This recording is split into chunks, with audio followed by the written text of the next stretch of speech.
Morning, everybody. I'd like to welcome you to a regular meeting of the Madera County Board of Supervisors. Today is Tuesday, December 17th, 2024. We'll move on to additions to the agenda. Are there any additions to the agenda? There are no additions. That are noted. I would like to announce a request to withdraw item 6A from the agenda for further consideration. I don't believe, do we need to have a vote on that, council, or just announcing? Okay. That's fine, Chair. Okay, very good. So that will be removed. And council, would you mind reading the closed session items into the record? Not at all, Chair. And there's no vote required to pull an item if your fellow supervisors wanted to discuss it, or then that would be the method. Okay. The items on for closed session are as follows. You have conference with your labor negotiators. Your agency designated representatives are Shanika Dixon, Joel Begay, and Sabrina Mendez. The employee organization is all units and all classifications that are unrepresented, excluding elected officials. That's under Government Code Section 54957.6. There is one existing litigation matter under Government Code Section 54956.9, subsection D1. The name of the case is High Speed Rail Authority versus G. Morgan et al. And the Madera Superior Court case number is MCV 085533. There's an anticipated litigation under Government Code 54956.9, where you have conference with your legal counsel to discuss whether to initiate litigation under paragraph 4, subdivision D. That's only one case. And the last item is under Government Code Section 54957, public employee employment for the Director of Behavioral Health Services. Thank you. Very good. Thank you very much. Are there any members of the public who have a comment or question regarding the closed session items? Seeing and hearing none, we will move into closed session.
Good morning, everybody. I'd like to welcome you to a regular meeting of the Madera County Board of Supervisors. Today is Tuesday, December 17th, 2024.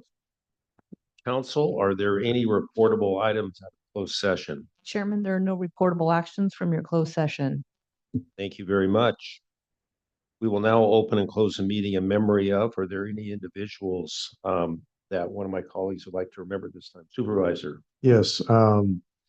Today, I'd like to remember Matt Zimmer from Chowchilla.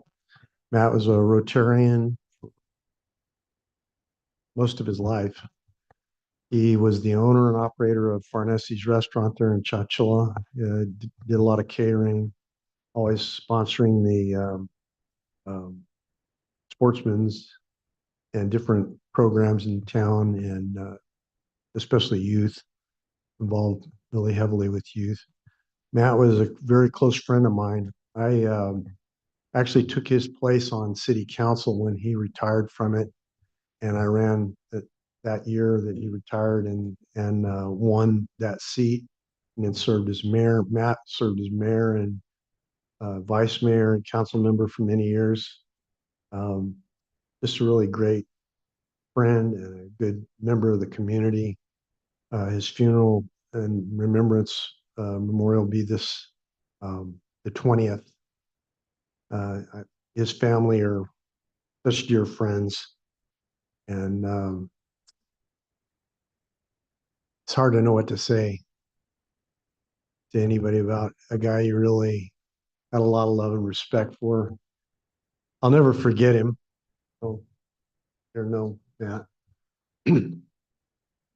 But he taught me a lot about just being a good person.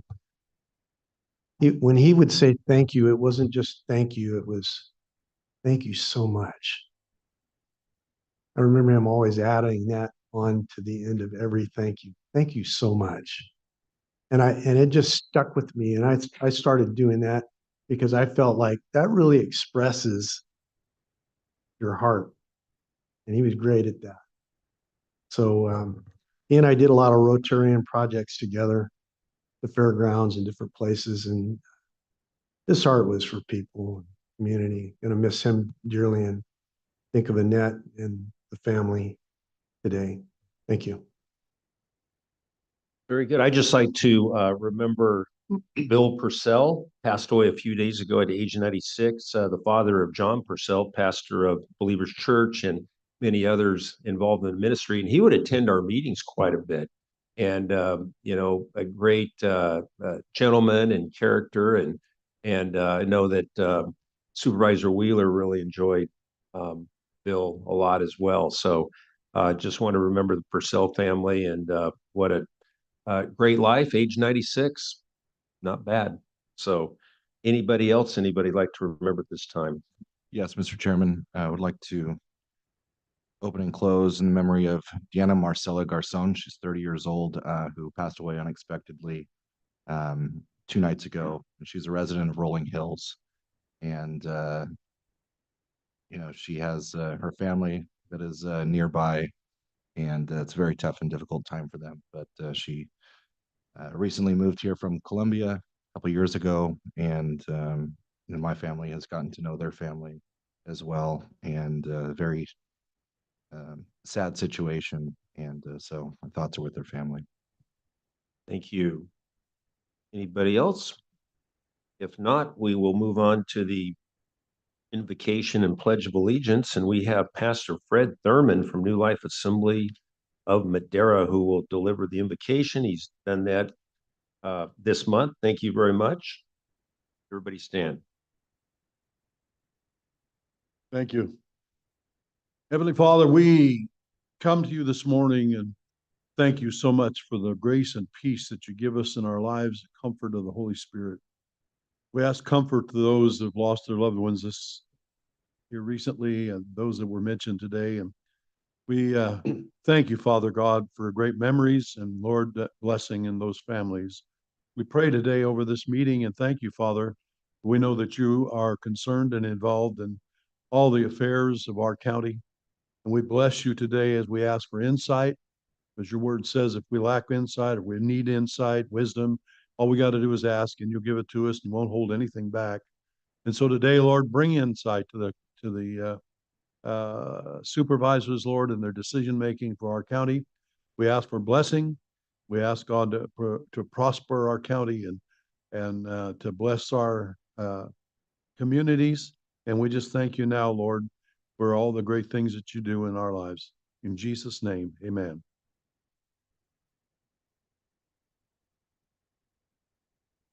I pledge allegiance to the flag of the United States of America, to the republic for stands one nation under God, indivisible, liberty and justice.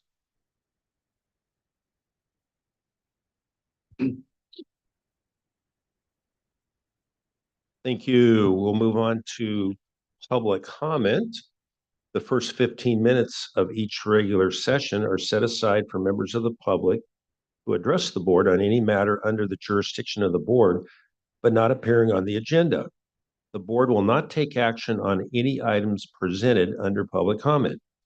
Speakers are limited to 3 minutes. Anyone addressing the board is asked to print their name clearly on the speaker sheet at the podium and state their name and county of residence for their record.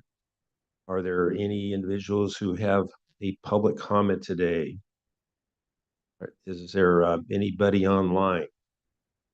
No comments online. Okay, very good. We'll move on to the consent calendar.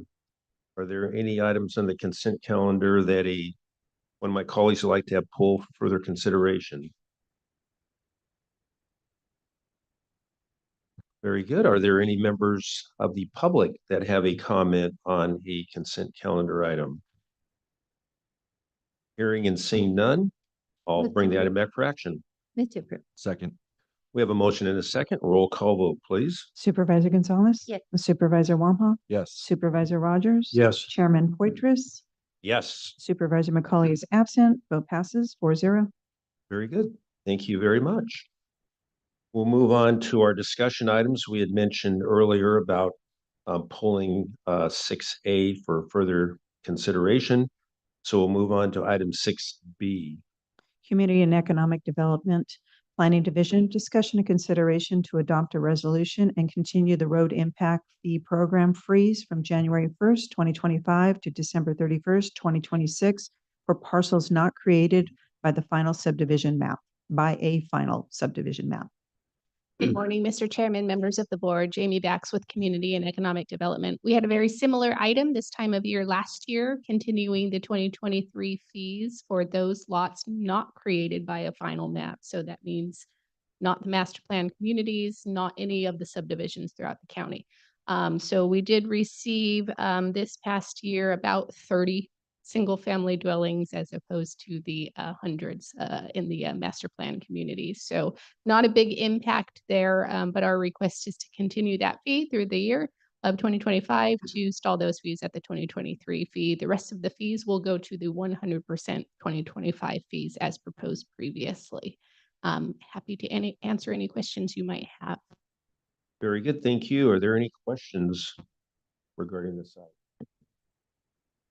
We have none. Are there any members of the public that have a comment on 6B? No comments No online. question, no comments online. I'll bring the item back for action. Move to approve. Second. We have a motion and a second. Roll call vote, please. Supervisor Wamhaugh? Yes. Supervisor Gonzalez? Yes. Supervisor Rogers? Yes. Chairman Poitras? Yes, Vote passes 4-0. thank you. 6C. Community and Economic Development Department Planning Division, discussion and consideration to adopt an ordinance of Madera County amending chapter 18.11.070 and 18.11.120 of the Madera County Code relating to residential urban multifamily zone district.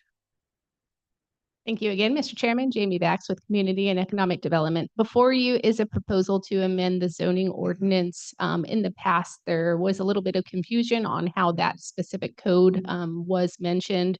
It is a multifamily district. We do have multifamily dwellings throughout the county. This is just to clarify the densities within that would actually allow for the multifamily dwellings. Currently, it only lists that 2 dwelling units are allowed, and it lists some odd minimum parcel sizes. So we're rectifying that and clarifying as we go through the housing element process to make sure that we are in compliance with our regional housing needs assessment or allocation, excuse me. So with that, that was presented to the Planning Commission at a public hearing. They did recommend approval to your board of the amendments to that code, and I'm happy to answer any questions you might have. Very good. Thank you very much. Are there any questions of Jamie regarding this item? Having none, I'll take it to the public. Are there any members of the public who have a comment regarding 6C? No comments No online. comments. I'll bring the item back for action. So moved. Second. We have a motion and a second. Roll call vote, please. Supervisor Wamhaugh? Yes. Supervisor Gonzalez? Yes. Supervisor Rogers? Yes. Chairman Poitras? Yes, Vote passes 4-0. Thank you. thank you. 6D. County Administration Department, American Rescue Plan Act, discussion and consideration of approval of reallocating the remaining obligated, so sorry, obligated Madera Rescue Plan Act funding in order to satisfy the December 31st, 2024 funding obligation deadline. Discussion and consideration to authorize the county administrative officer or his designee to reallocate, if necessary, ARPA funding between categories after December 17, 2024 to ensure that 100% of the funds are met or meet the December 31st, 2024 obligated deadline. Good morning, Mr. Chairman, members of the board, Joel Begay, County Administrative Office. The actions recommended for your board today is to ensure that we meet the 100% obligation deadline for the American Rescue Plan Act.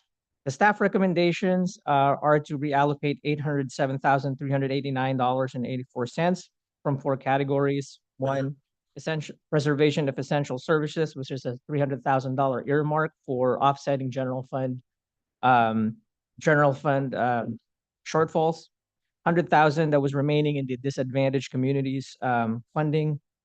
$25,455, which was a reconciliation of actual projected broadband costs versus the original 1.8 million allocated to that project.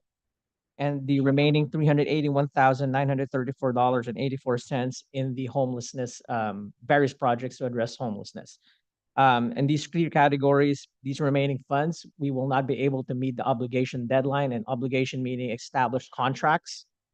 So staff is recommending to redirect it in 2 projects that we will be able to meet the obligation deadline. One of those is the MD10A project.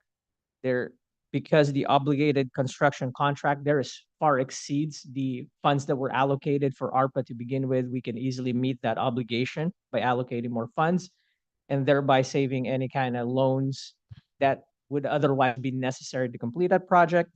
And then the remaining $285,106.22 is recommended to be moved to the administrative overhead line, which doesn't require a formal contract, but that's what we use to offset the administration and the reporting of the ARPA program. For reference, the federal government allows up to 10% of administrative overhead. We have so far claimed 2.9% of year-to-date expenditures. If your board recommends transferring this remaining, the overall administrative overhead charge for the entire ARPA project would be 3.9%, which is still far less than what the federal government would have allowed. So we're very judicious in billing the overhead for this program. We do want to note, though, that even though we're moving these from other categories and there might be concerns at identifying projects for those categories, at the end of the ARPA reconciliation, and once we get through the project expenditure deadline of 2026, there will be an opportunity for the board to allocate the earned interest of the ARPA funds. Under current regulations, those are unrestricted, meaning they can be allocated and they are not subject to the ARPA law restrictions. However, staff do not recommend allocating any of those funds until we get our first audit after 2026, just in case there are disallowances that occur from those projects that we already claimed. That ends our formal presentation, so myself and staff are available for any questions you may have. Supervisor. Yeah, I would ask the question, why don't we maximize the administrative portion? It's a good Because question. that offsets general fund costs. Yes, Supervisor, I think we're being cautious because we have to time study the overhead. So what we did was look at the remaining, we have 900,000 allocated. We've spent about 500. We're looking at the next 2.5 years if we're going to administer this versus the staff time we project is going to be needed from the admin office to administer these. And what we think the danger is over allocating it and not have enough staff time to bill it, and now we're returning the money. So we're very concerned about that. Yeah. Did you include hospital time in that? Because I know you guys put a huge amount of time in on that. We have been generous in allocating overhead. We didn't want to do a blanket 10% because we want to be able to justify the time that we bill. I agree. This allows the current staff time. This allows for some growth of staff time once we get into the audit phase of the ARPA project. So we feel pretty confident that increasing the administrative overhead from 912 to almost 1.2 million, that our office will have sufficient appropriations to cover both the current staff dedicated for this and growth of staff, or even hiring an outside accountant to do any kind of audits that we might need in the future. Yeah, I would suggest that anytime we have this kind of circumstance, offsetting general fund costs are really a priority. I mean, there were a lot of needs met in the communities, but there are a lot of people who do not realize the benefits of ARPA that pay taxes, and that's a way to help them by continuing to be able to provide the services of fully staffed sheriff's department and fire departments and what have you. I think Never. Supervisor, we feel pretty confident with these recommendations that we'll be able to meet those. And like I mentioned earlier, if for some reason we weren't conservative enough in allocating those, there is the interest portion that's available to offset any unforeseen that we incur Okay. Through this process, including any. We're confident we're not going to have disallowances, but until we face our first federal audit, we just want to be prepared that we don't take a general fund hit just because Right, some cost gets disallowed. right. Thank you. I heard that ARPA 2 is a little bit more free as far as how you spend the money. No teasing, no ARPA 2. Okay, so just a question, general, what would be the approximate amount of interest available? So we're still not done reconciling, but there should be at least $500,000 worth of interest. Oh, The thing that we're trying to reconcile is when we've allocated to a project, we've moved the funds over. And once we close those project out, well, if they don't need the interest, we're going to sweep those back because that's Nice. still ARPA interest. That's the only question mark at this point, because some of those are capital projects that are ongoing, MD10A included, MD1 included. So very good. Thank you. Any other questions, comments? I have one question. So if we don't adopt approving this today, this is our last bite of the apple. If we wanted to go back and reallocate numbers or take a deeper dive with staff regarding the ad hoc ARPA committee that we created last year. yes, Supervisor, well, the obligation deadline is December 31st. I think if the statutes do allow reallocation from one obligation to another obligation, right? So if you have to increase a previously obligated project, meaning there's a contract behind it and you increase that contract, you can move it from one to the other. So it's But- not set in stone. No, but Okay. creating new obligations, this December would be it, with creating obligations. And our main concern is that to rejigger the allocation for it to go to projects that we know we have shovel ready and an obligation outstanding. And in this project, we do know that in this project, they're still scrounging for funds to finish the project, and there is the liability exposure for the county for not doing it. We felt that at least bridging some of that with these funds Right. Right.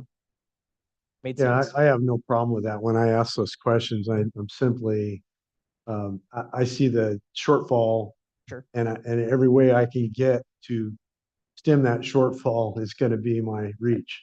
Yeah, and Supervisor, if it makes you feel better, we first figure out the number that we want to move to admin that we can comfortably cover before we figured out what to move it everywhere Right. else. Yeah, We I would just do felt- I would do a lot of study on that. Yeah. Make sure we're right there.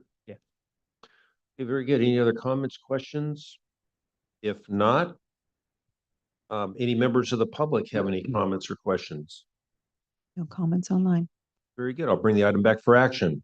Move to approve. Second, We have a motion and second. Roll call vote, please. Supervisor Gonzalez? Yes. Supervisor Wamhaugh? yes. Supervisor Rogers? Yes. Chairman Poitras? Yes, Vote passes 4-0. thank you.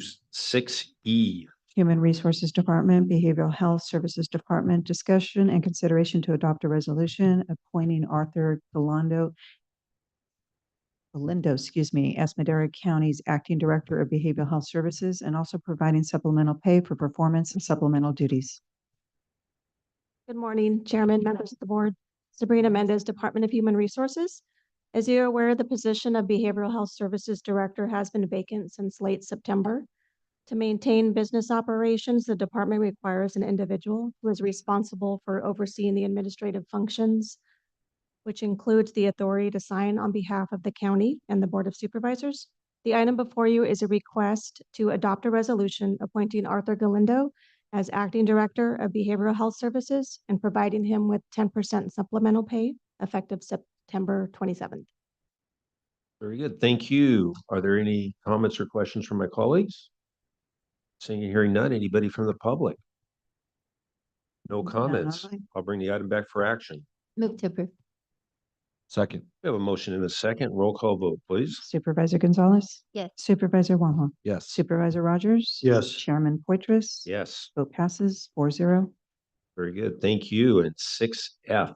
Human Resources Department, Community and Economic Development Department, discussion and consideration to adopt a resolution of providing building permit services Supervisor Will Van Ryn with additional pay for performance supplemental duties for the Deputy Director of Community and Economic Development, Building and Fire Safety vacancy. Good morning again, Sabrina Mendez, Department of Human Resources. With the vacancy of the previous Deputy Director of CED, Building and Fire Safety, there is an immediate need for supervision of the Building and Fire Safety Division. Will Van Ryn, Building Permit Services Supervisor, recently became a certified building official after passing the Building Codes and Standards exam, enabling him to enforce building codes. He is also pursuing a fire marshal certification.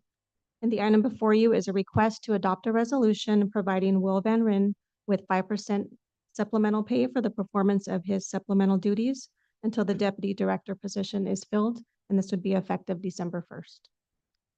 Very good. I'm Thank you very available- much. Mhm. I'm Any available for any questions? questions. Comments, thoughts, points?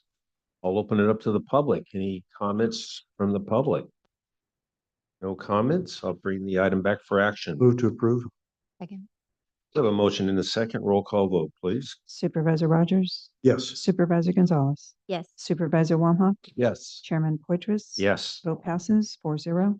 thank you. Thank you. And Congratulations. And I want to say that I work a lot with Will and he's done a great job in that department all along. Very responsive to people. If he doesn't know the answer, he'll find it and get back to you, which I love. And so I think it's a good move. Thank you. Thank you, Mr. Chairman, members of the board. This is Mr. Van Ryn, if you haven't met him before. So, yes, he does a great job. He does. Appreciate that, Supervisor. Yes, thank you.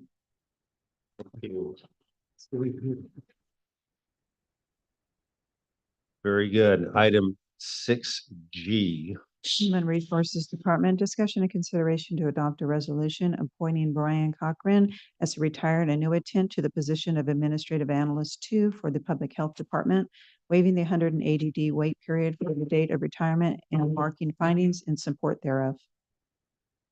Good morning, Chairman and members of the board. My name is Sandy Edwards. I'm the Assistant Director for Human Resources. This morning, I would like to present for your consideration to adopt a resolution appointing Brian Cochran as a retired annuitant to the position of Administrative Analyst for Public Health for the Public Health Department, pending the recruitment and selection of his replacement, and waiving the 180-day waiting period from the date of employment. This request is being made to address an immediate and critical need in continuing the management of highly specialized programs and grants, specifically the Medi-Cal administrative activities and targeted case management programs. Thank you. Very good. Thank you very much. Any comments from my colleagues? Any questions? I'll take it to the public. Any comments from the public? No comments. I'll bring the item back for action. Move to approve. Second. We have a motion and a second. Roll call vote, please. Supervisor Gonzalez. Yes. Supervisor Walha. Yes. Supervisor Rogers. Yes. Chairman Poitras. Yes, Vote passes 4-0. Thank you. thank you. Item 6H. Thank you, Chair. Community Resilience Center. This is an item from your Department of Public Health. The first request is to consider entering into an agreement with the Strategic Growth Council in the amount of $10 million for the development and implementation of the Madera County Community Resilience Center, CRC for short. And that's for fiscal years 2024 through 2029, and authorize the chairman to sign. The second requested action is to consider entering into a partnership agreement with the Madera County Departments of Public Health, Behavioral Health Services, the Sheriff's Office, and other the other Office of Emergency Services, Social Services, CAL FIRE Madera, as well as community partners, those being Live Well Madera County, Vision y Compromiso, Madera Coalition for Community Justice, Binational of California, Pequeños Empresarios, and Centro Unidad Popular Benito Juarez for the planning and implementation of the scope of work for the Community Resilience Center for the fiscal years 2024 through 2029, and authorize the chairman to sign. Thank you. Thank you. Good morning, Mr. Chair, Board of Supervisors, Sarah Boss, your Director of Public Health. And I'm excited to be here this morning to talk about a project that's been in the making for several years. The Strategic Growth Council has selected Madera County Department of Public Health and its partners in the implementation and construction of a community resilience center.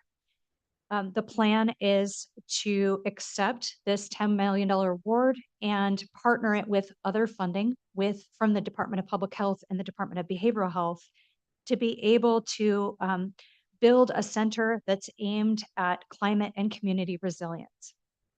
The focus is on underserved and disadvantaged communities through SB 535, and it integrates a physical infrastructure as well as social infrastructure and programming that we have planned at the center.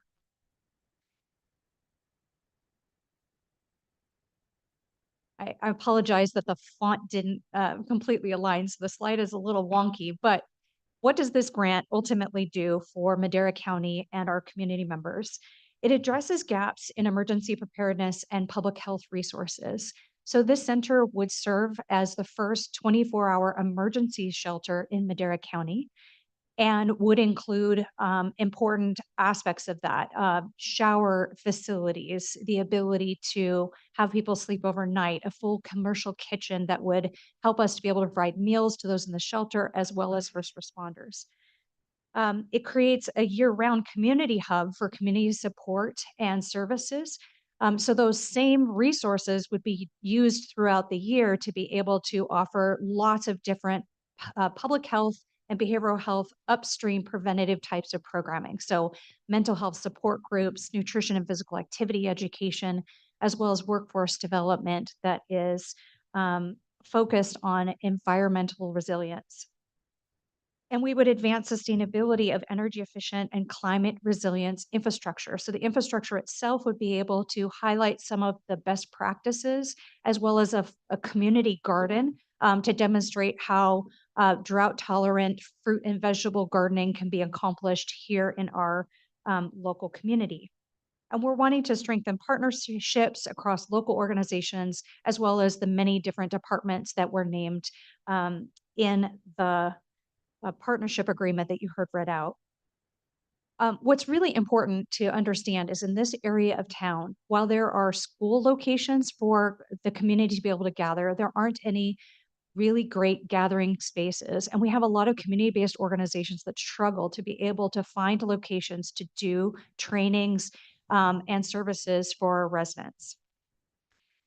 The location is adjacent to the current campus that houses public health and Department of Social Services. You can see there boxed in red. It's directly in front of the solar panels that are there and across the street from Virginia Lee Rose School. It is a county-owned parcel, and it is in an area that's designated for disadvantaged communities. It's accessible to our residents that are both located in that area of town, but also across the county for different uses, both year-round and in case of an emergency. So I talked about some of the highlights of the facility, but I'll just cap it off by saying it's going to have a large multi-purpose training space that would be indoor, outdoor. One of the walls will come up, that's the current plan, and go out into a large courtyard as well as the community garden. So it would have an open feel. We've thought very seriously about all the different aspects of this facility and how it can serve our needs. The indoor-outdoor space would mean that if we had another event like COVID where we needed to have spaces for clinics and stuff like that in which it was considered outdoors, we would be able to use this facility. A commercial kitchen allows us to do food demonstrations using fruits and vegetables straight out of the garden. And again, allow for trainings and public events in which a commercial kitchen would really serve the event. Climate smart landscaping and energy efficient infrastructure meets a lot of the requirements of this grant in particular, but also in us trying to strive to teach the community all the different ways in which we can be resilient as emergencies and climate related emergencies happen. So the office space would house behavioral health administration, which is a need right now for that department, as well as all of the prevention staff for both public and behavioral health. So we would be really partnering and integrating together for upstream prevention activities in the center for both of these departments, both focused on health. Strategic Growth Council, of course, is a key partner in all of this, as well as behavioral health being co-located, and we're working together on the design, as well as with a work group that includes all the key partners that you see there in departments, as well as local community-based organizations, master gardeners, and we have community members that are sitting on that work group as well to provide us direct feedback about what the community needs. This is all in addition to research that was completed prior to our submission to the grant for Strategic Growth Council, in which we heard from the community about what kind of programming they were interested in. It ranged from everything from, of course, health education, which I've highlighted, to digital education, community computer classes, and English language classes. So you'll see that there are many programs that we plan on having in the center. Ones that I might not have highlighted yet include CPR first aid, disaster recovery, disaster response for families to be prepared, and also food insecurity. So of course, I highlighted nutrition education, but we'll be also getting into food storage, how to do those container gardens, and how to use those fruits and vegetables at home. I'm available if you have any questions this morning, but excited to share this wonderful opportunity with you. Very good. Any comments, Supervisor? Yes, thank you, Mr. Chair. Sarah, thank you for the presentation. I am really excited about this project, and I talk about it anytime I have an opportunity to talk about it. I meet with a group of ladies. We have a large Oaxacan population here in Madera, and they put on the Nuyavi event at the courthouse park. Nuyavi is a dialect of Oaxacan, meaning marketplace. And so they get together quite frequently and pass down traditions, language, culture, whatnot. They have been looking for a space to gather. So I think this is right in line with what they want to do. I hope that I did mention it last week when I met with them that I would connect them with you and with Chris. But I'm very excited about this project moving forward. Thank you. Excellent. And we would welcome any of you to join our work group. You might have a particular interest, Supervisor Gonzalez, being that this would be in your district, and of course would welcome your Oaxacan group that you've been meeting with to join the work group as well. Great. Thank you very much. Very good. Any other yes, Supervisor? Yeah, I didn't see it, but is there any match to this grant from the general fund or any other fund? There's not a match requirement. Okay. And also, when you talk about CBOs, is the Madera Food Bank among the CBOs that you consider partnerships with? Yes, we do work with the food bank on a regular basis, and they're very welcome to join our work group as well. Okay. And as we enter into the agreements under Part B or Part 2, are there any financial obligations to these CBOs and other institutions we're working with? No, there's no financial obligation. Just a partnership. It's just partnership. MOU of how the facility would be. Correct. The funder is particularly interested in knowing that this is a collaborative process in which the community has real stake in the decision-making about the design, the function, the aesthetics, the feel. And so they want to see that all of the partners have a real partnership that we've agreed to. But there's no financial obligation to it. And if at any time they decide that they're not wanting to participate, they can. And it would be under the control of the Public Health Department? Correct. Very good. Any other questions, Yeah. comments? Mr. Chairman, Sarah, you wrote in your item description, this project addresses the urgent need for climate resilience. How does this project affect the climate? So the purpose of the center would be to expand education as well as workforce development. And so we're looking at several different aspects. We're looking at climate resilience more than affecting the climate itself. So we're wanting community members as well as agencies and the workforce to be prepared should we, in the response to fires, floods, temperatures that are we are seeing in recent decades, and how do we respond in a way that both has us be prepared to what do we do in those circumstances so that people are safe and healthy, but also how do we bounce back from them when those things occur. Gotcha. And you also put in your item description, this project addresses the urgent need for social equity in Madera County. What do you describe social equity as, and why is it such an urgent need right now? In the context of this project in particular, one example of social equity is the ability for community members to have a space to gather, which in this area of town, there aren't many options for that. So social cohesion has been demonstrated to be really important for people to be able to be resilient in their daily lives as well as to emergencies. And so having a regular gathering space for folks to be able to create relationships, to learn and gather skills, both to be resilient, but also have healthy choices, make appropriate parenting decisions, have workforce opportunities. Those are things that often without a space and without specific programming, some community members struggle to be able to do those things. And so that's an area in which by investing, we're able to provide more opportunities to those specific community members. Okay, and this comes down to like a lot of the language that is used. I understand that this is grant funded, nothing's coming out of the general fund, but we as a board are still responsible for, you know, the types of services that are being provided. And quite honestly, the wording on this, it sounds like a bunch of woke nonsense. And when I believe there's a bunch of woke nonsense in the wording, it makes me question, you know, the decisions and programs and activities that are actually happening that we're ultimately responsible for as a board. So it does cause me some concern that you know, ultimately we're the ones responsible for how the rubber meets the road when it comes to these activities. So it is concerning. And I think it comes down to trust of what these services or what types of programs and services are being offered. And so I would just want to communicate that,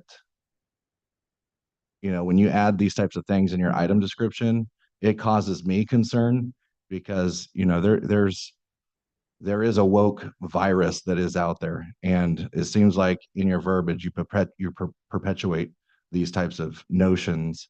And so that's the only comment that I have. May I respond briefly? Before you do, I have a comment Okay. to back up on that. I feel the same way about certain buzzwords. You know, there are two political spectrums in this nation, and we're pretty fairly divided nationally on some of these issues. And I think it's safe to say that as a county, we should not be involving ourselves in a fight concerning certain words. And I think there are buzzwords in this proposal. I have to agree with my colleague. When you talk about social justice, that is defined by a lot of people much differently than what I might see it as, or another person might see it as. When you talk about climate change, there's a lot of disagreement about whether there is any climate change, that the climate hasn't changed, that it's in continual flux rather than it's always been in flux, and it's always been different. So I think there's an awareness coming about nationally that these items aren't set in stone, and we shouldn't be basing all of our policy on something that is ambiguous and not agreed on by even the scientific community. And science isn't a consensus. It's a fact. It is not based on consensus. So when we talk about a, a number of scientists agreeing on this and disagreeing on that, uh, I think the proof is in the pudding. And over these last number of years, and we're not going to solve that issue here today by any means, but I'm just saying there is disagreement on it. And I'm one of those people who disagrees. And I'm like, I'm not from Missouri, but I like to be shown what is fact. I'm a very factual based person. Show me I'm wrong, and I'll admit I'm wrong publicly, because that's the kind of person I am. But I do agree that we got to be careful not to use politically charged phrases that are just that really have different meanings to different people, and have a little definition to them, so that we don't involve ourselves in a political fight, but rather actually doing some good work in a community. Thank you for Anyway, that. go ahead. Yeah. I appreciate especially the focus on good work. And I receive your feedback with regards to terminology, and we're not wanting to spark a political kind of misunderstanding in this case. And so I just want to refer back to the programs and services that would be at the center. We're going to be focusing on health education, fitness education, behavioral health support groups, mental health outreach and mental health education, emergency preparedness, which can help for people in responding to events related to climate, such as temperatures, fires, food insecurity, and we're going to be looking at energy and water conservation, which I think all of us agree are important. And of course, creating community cohesion, which has these multiplied impacts with regards to community resilience. That's the purpose of this center and the programming that we would be implementing here. Thank you very much. I just have a comment, Sarah, in regards to, the presentation purpose. I see, great benefits for the center, and I approve the idea of behavioral health facilities and the opportunity to bring it together. The only thing, and it's a deep-rooted thing with me as far as talking about this side of town and that side of town. I don't know if you're aware, but I used to be mayor of Madera, and my goal was to bring Madera together, not have a east side, west side, north side, south side, but to have a one Madera. And I was actually mayor before we went to the districts. And unfortunately, once we went to the districts, it kind of balkanized our city. And we started having, divisions and wars and sides. And even today, there are sides across the street, and they're looking to determine who's going to run the city, who's going to have the majority, even to this day. And that happened after we went to districts. And so it really hurts to hear about, the east side and this community, and we're going to do this for this community in this part. And also the walk to schools. I wanted to bring this up last fall, but I didn't. But I see the walk to school events, nothing on the west side, nothing on the north side, nothing on the south side. It's all east side, and which is great. I love it. How about have some walk to school on the west side? The kids on the west side of Madera are just as important and as valuable as the kids on the east side of Madera. And the kids on the east side of Madera are just as important as the kids on the west side. What we want to do is to drop divisions and to drop categories and to do away with identity. It seems like it's so focused on identity. I just want a one Madera. I just want all our kids count, all our families count. This facility, rather than saying this part of town, it doesn't have this. I don't know of something like that on the west side of Madera. It doesn't have it. So why don't you say something like, this is for all of Madera. This is for, it's just not for this community, this side of town or something. It's for all of our citizens. And it's something I'm very passionate about. And I like to see our public health department really reach out to one Madera rather than factions. And as well as, we're public health, we're a county agency. We've got District 2, we've got District 1, we've got District 5. And I just like to, again, consider our entire community as one, because that's how we're going to reach unity, not by dividing and creating divisions based on identity. Thank Thank you. you. I definitely will reach out to my team about Walk to School. We'd love to work with you on a Walk to School event. That sounds Well, great. work with a school district too, because course. Madera Unified School District, Mhm. they've got Lincoln School, Adams School, Madison, the new school that's going in. I mean, there's a ton of schools out there. So Absolutely. you don't have to just work with me. I would reach out, whoever you work with, or who you work with now, that's who you'd work with to get those things going in our entire city. Great. Maybe even reach out to Chowchilla or the Rancho, or even up north, up in Eastern Madera County. Well, in fact, I did talk with Kelly Smith, the mayor of Chowchilla, and one of the council members, Jeff Trost. And he's concerned about the appearance of Chowchilla, and we were talking about something that I had tried to come up with a couple of years ago, but health matters for myself kind of prohibited me from going further with it. And that was just building one block at a time, going from block to block in the city through a year, and trying to improve the living conditions and the environment of each block, and talk about about drugs, access to drugs, and talk about how that is affecting that neighborhood. Send our resources in there. And a city that's the size of Chowchilla doesn't have the resources to do that on their own. And you could really be a huge asset in that particular part of the county. And I probably should have brought this up to you a long time ago, but he renewed that thought in my mind about maybe we can touch base with Matt on this later on, but renewed that thought in my mind, and you brought it up. Makes me think about it even stronger. Maybe this is my wake up call to get started on that again. Thank you.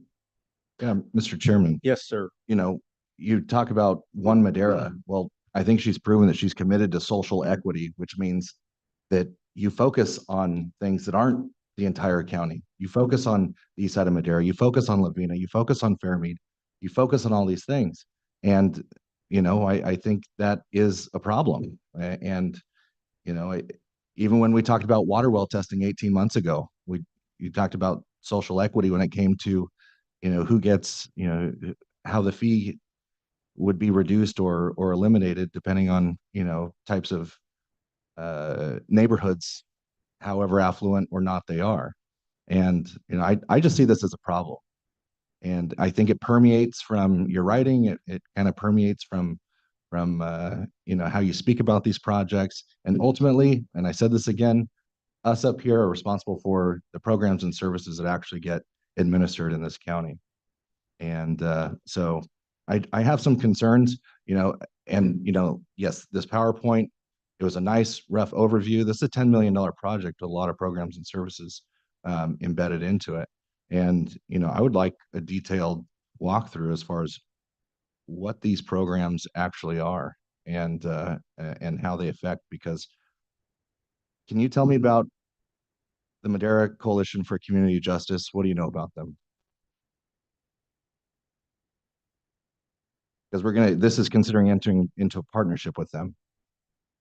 Correct. So the partnership with the community-based organizations is for their participation in the work group, in which the group together would reach consensus about what kinds of programs we would like to explore. And at this point, much of this programming, some of it exists in other places, but others of it will need to develop. And so what we're interested in is gathering that feedback from many different community-based organizations, including Madera Coalition. And Madera Coalition we've partnered with in the past, and where that relationship has been really valuable is in helping us reach community members in which there's often language barriers, in which our staff are not able to access those individuals, and specific populations that might be required by grants that we need to reach out to. And so we have had effective partnerships with all of the coalitions that are listed there, and helping us really be able to have trusted members, trusted relationships with the community, so that they feel comfortable accessing our services and we're able to respond to the needs that they have. Forgive me, sir. Can you tell me what the Madera Coalition for Community Justice is? Since I we're don't- entering into a partnership with them. So I can tell you about the context that we've had in our partnerships with them, which is what I've just described, but I don't have memorized their Do you know if mission, they're vision. involved in politics or not? They have been involved in politics, but those are not the relationships that we have had with them. Those are not the contracts that we've entered into. I'm saying we're entering into an agreement with an organization that gets involved in politics, they get involved in redistricting, they get involved in all kinds of social justice programs. And these are the types of organizations that the county is entering into an agreement with. What I can say is those are not the projects that we're involved with them. We do not get involved in the political projects that organization may choose to involve themselves with. We are just partnering with them because they are able to gather community members to come to events in which we can provide education, and they are able to work with community members to get feedback about things that we're interested in and bring that to the table. Well, and I understand that Madera County may not have a bias when it comes to these types of things, but when these community organizations like Madera Coalition for Community Justice, do they have a bias when it comes to how programs are administered within the county? They may have a bias they bring to the table, but in the work group setting, we would be able to vet what's brought by the various members and make a decision collectively, which ultimately is about Madera County Department of Public Health, the Madera County Department of Behavioral Health, entering into providing that programming, which of course would be subject to your board. Well, Mr. Chairman, I would like to get a much more detailed rundown of this project before I move forward. Very good. One, Yes. one more suggestion is that in your list of community-based organizations, it seems very limited to me in some regard. I'd like to see you make contact with the Ministerial Association, the VFW, the Rotary, the multiple Rotary organizations that are in almost every corner of the community, who also serve disadvantaged people. And I mean, there's not a corner of our county that's probably not considered disadvantaged, but there are a number of Lions, another one, and then of course with the school districts to partner with them. I think you're already partnered with them in some respects, perhaps. I don't know if on this particular project you are, but I think it would be helpful also to avoid duplication of some things, and to really make a big difference in some of those areas, like if you partner closely with Madera Food Bank, they're building a facility right now and I don't know what they're doing in all that facility, but my friend, good friend Ryan McWhirter is in charge of that, and he's really going full bore on that. And I know that he's partnered with there's a church in Chowchilla that I'm part of that they distribute. I guarantee you there are like 300-400 cars lined up down Fig Tree Boulevard to receive the food that they pass out from the Madera Food Bank every Wednesday. And it's just amazing to see that. But you know, we want to make sure that we're coordinating and augmenting and helping these organizations that are already in the trenches, as well as the ones that want to come alongside. So I think it's a good idea to partner with them as well and know what they're doing and be able to dovetail, because then we'll be stronger. When you dovetail something, it's a lot stronger than if you're butting up against. If you're integrated, you're much stronger. A threefold cord is not quickly snapped, and we can be that threefold cord if we coordinate together with everybody. Sarah, Mr. Yes. I believe the Madera County Food Bank and a lot of these organizations that are being referenced are all a part of Live Well Madera. That is a massive coalition of folks that get together. I believe it's monthly. And so I think you've heard the sentiments of the board, and you know, I agree with Supervisor Poitras and One Madera. I think that we need to push that message forward. But I don't want to jeopardize a $10 million project, regardless of where it is. So with that, I will move to approve the item as presented. With it coming back, you know, report on the status of what's happening. So we have a motion, and I'll take it out to the public as well. Thank you. What is the timing in regards to funding? Is there like a deadline? Is there like, do we need to approve this today, or is there, is funding jeopardized? The Strategic Growth Council was very interested in this moving forward for consideration and approval before the end of the calendar year. And so that is something that they have presented us with some urgency with regards to the funding, the timing of the funding, and the timeline of deliverables. And so we are interested in it being considered today.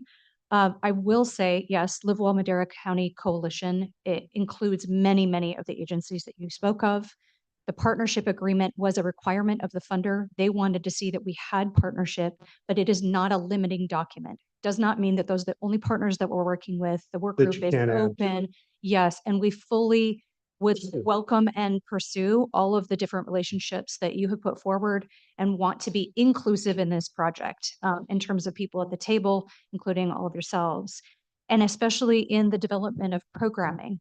Supervisor Wamhoff, I know you're wanting more detail about the programming. At this point, what we have is our intention that this is the programming that we would like to develop, and we welcome your involvement in the development of that programming. There is another grant that we're going to be bringing to you that's through Sierra San Joaquin Jobs Initiative. That is to pay for staffing that would develop these programs. And so while some of those things, for instance, nutrition education classes that we currently have, those are things that would be happening at that center as well as the locations that we provided around town. So there are some programs which are ones that may or may not be very familiar to you that are kind of meat and potatoes public health that will happen in the center. And then others are still really under development. I don't have the ability to provide you with all that detail. We have the ability to make those decisions about what those programs look like. Okay, so as far as my understanding, Chair, may I speak? Yes. So it's still in the works. Nothing is finalized as far as what these programs are. So I would be willing to entertain a second if prior to these programs being approved, that they come back to the board, at least prior to solidifying those programs and services, if not even included in some of the working groups to develop some of these programs. But certainly before those programs and services are approved, they come back to the board for consideration. I will amend my motion. I won't. Second. Very good. We have a Okay. motion and a second. So, Just one quick comment on that. To demonstrate a broader outreach to Madera County as a whole, in line with Rob's comment, I think that's really important. Thank you very much. So the public has not had an opportunity to comment yet. Are there members of the public who wish to comment on this item? Seeing and hearing none, we have a motion and a second. I will bring the item back. Roll call vote, please. Supervisor Gonzalez. Yes. Supervisor Wamhaugh. Yes. Supervisor Rogers. Chairman Poitras. Yes, Vote passes 4-0. very good. Thank you very much. Thank you very much. Okay, thank you for those who are waiting for the public hearing. So we'll move on to item 7A. Community and Economic Development Department Planning Division, Agriculture Preserves Farmland Security Zone Program, hearing to consider a proposed ordinance for the rezoning of lands currently proposed for inclusion in the Agricultural Preserve Farmlands Security Zone Program for 2025, contracts with Madera County under the provision of the Williamson Act, Agricultural Rural Exclusive 40 Acres District from Residential Rural Single Family 10 Acre, Agricultural Rural Foothills District, Agricultural Rural Exclusive 20 Acres, hearing to consider an adoption of a resolution establishing 2025 agricultural preserves 1756, 1757, 1758, 1759. Discussion and consideration of entering into agricultural preserves and farmland security zone contracts for the year 2025 and authorize the chairman to sign. Discussion and direction to prepare the notice of exemptions per the California Environmental Qualities Act, CEQA, guideline sections 15061. Mr. Chairman, Jamie Bax, Community and Economic Development again. Supervisors, before you is the annual Ag Preserve Program. I'm just going to briefly go through those applications for this year. With me is Jacob Aragon, planner from my department, and I want to thank the assessor's office, Mr. Frazier and Mr. Glover for their assistance on this, as well as the Ag Commissioner's office. So before you again is the 2025 Williamson Act program. This is exempt under a CEQA. It's very clear exemption to allow for the ag preserves to move forward. I'm just going to briefly go through the particular sites that we considered actually at the Planning Commission as well, and I'll get to that in just a minute. The first ag preserve is on the west side of 99-1755. This does require a rezone. This is in grapes and includes multiple APNs as part of this. It's 132.6 acres in total. Ag Preserve 1756 is 402 acres of almonds. Also on the east side of the 99, close to the Santa Fe tracks, just north of Avenue 26. The next is Ag Preserve 1757, which is pistachios, 38.35 acres. This one was actually considered by your board back in September when we considered ag preserves less than 100 acres to move forward. 1758 is pistachios, 40.15 acres. This also required a rezone and was considered by your planning commission. And 1759, which is almonds, 58.12 acres, also required a rezone. The ones that are not ARE 40 are currently ARE 20 and ARF. Their underlying general plan designation is agriculture, so us bringing those zone districts into conformance with those ag designations. So just a brief synopsis, it's a more restrictive zoning that is required of these parcels to prohibit further divisions of these parcels. And then there's of course, ones that need to be rezoned that are listed there.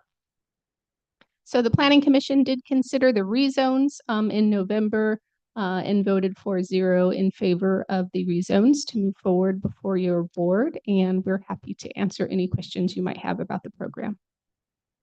Very good. Thank you very much. Any questions from my colleagues? Hearing and seeing none, this is a public hearing. Are there any members of the public who have a comment regarding this item? There are no comments and nobody online, so I'll bring the item back for action. I'll move to approve. Second. We have a motion and a second. Roll call vote, please. Supervisor Gonzalez. Yes. Supervisor Wamhaugh. Yes. Supervisor Rogers. Chairman Poitras. Yes. Vote passes 4-0. Thank you Thank very you. much.